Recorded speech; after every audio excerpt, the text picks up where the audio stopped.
Ruben Amorim was brought in with high hopes, especially after signing top players like Matheus Cunha, Brian Mbeumo, and Benjamin Sesko this summer. For a club with the stature, expectations, and resources of Manchester United, that kind of return is unacceptable. Amorim now has a squad with more firepower, but also far greater expectations. Ruben Amorim's much-maligned system could actually work perfectly. However, there are many conditions that must be met for the 3-4-2-1 formation devised by the coach to be perfect. Amorim still needs two box-to-box midfielders, agile wingbacks, and a center-back who is good at build-up play. All of these player profiles will complete Amorim's tactical puzzle. Jose Mourinho himself is confident that his protege can succeed at Manchester United if given time. What exactly is the tactical vision Ruben Amorim has for Manchester United? They are supporting Ruben, they are giving him time and conditions to go forward. Ruben Amorim continues to be under intense scrutiny for his stubbornness regarding his tactical philosophy. He doesn't care about alternative systems. The important thing is that the 3-4-2-1 formation must continue to be used. Amorim would even prefer to be fired rather than change his trusted system. I don't believe in systems or anything like that. I believe in my way, and that won't change until I decide otherwise. I think if you don't like it, in life that find another coach. Gamble. Amorim's stubbornnness is in stark contrast to Arne Slot's flexibility at Liverpool. Slot can change the build-up scheme from 4-2-4 to 4-3-3, and sometimes even use three backs. Pep Guardiola, known for his stubbornness regarding tactics, does something similar. The ball possession philosophy that Pep Guardiola has always held dear suddenly collapsed against Arsenal. The citizens only recorded 33% ball possession over 90 minutes.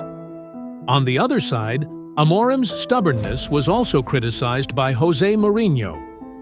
It's a mistake for a coach to be fixated on one philosophy. Your task is to determine what is ideal. I also have ideals, but it is important to adapt to the composition you have. The system designed by Ruben Amorim at Manchester United does indeed appear very complicated. Players are required to remain in the same positions according to Amorim's instructions. Defenders are prohibited from moving high up into the opponent's area, while midfielders remain in the center. This makes Amorim's game plan often easy for opponents to read. In addition, these instructions hinder players who are used to playing freely. Take Bruno Fernandes, for example, who struggled to fulfill his role as a defensive midfielder. Not only is there minimal positional rotation, but Amorim's system also lacks variety. Besides the lack of variety, Amorim's scheme often causes his players to struggle. The Portuguese coach strictly requires his players to apply high pressing.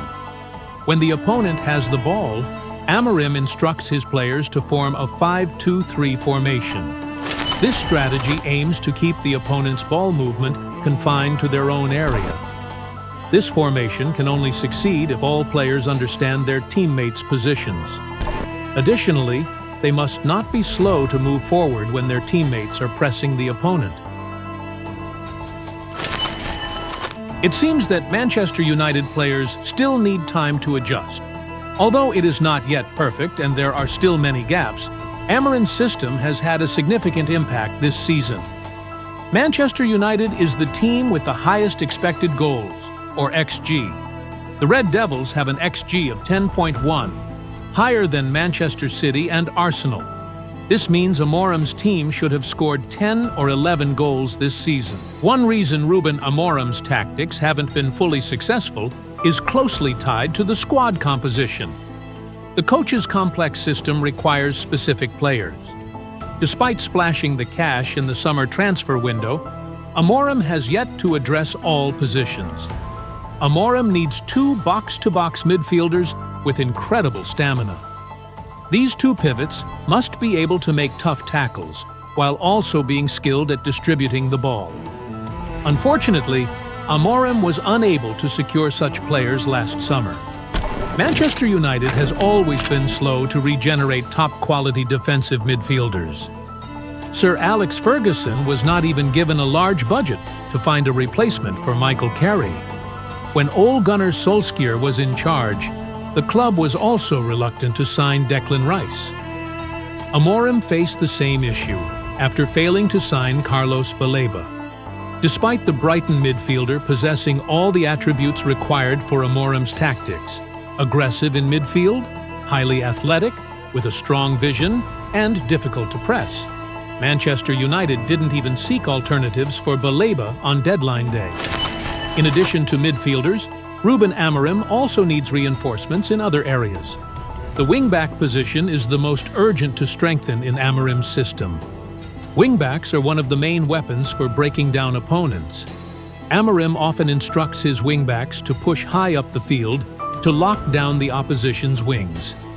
Wing-backs also play a key role in creating numerical advantages or overloads. One name the Red Devils could target is Federico Di Marco. The Red Devils would have a top-tier wing-back who could immediately adapt to Amorim's tactics.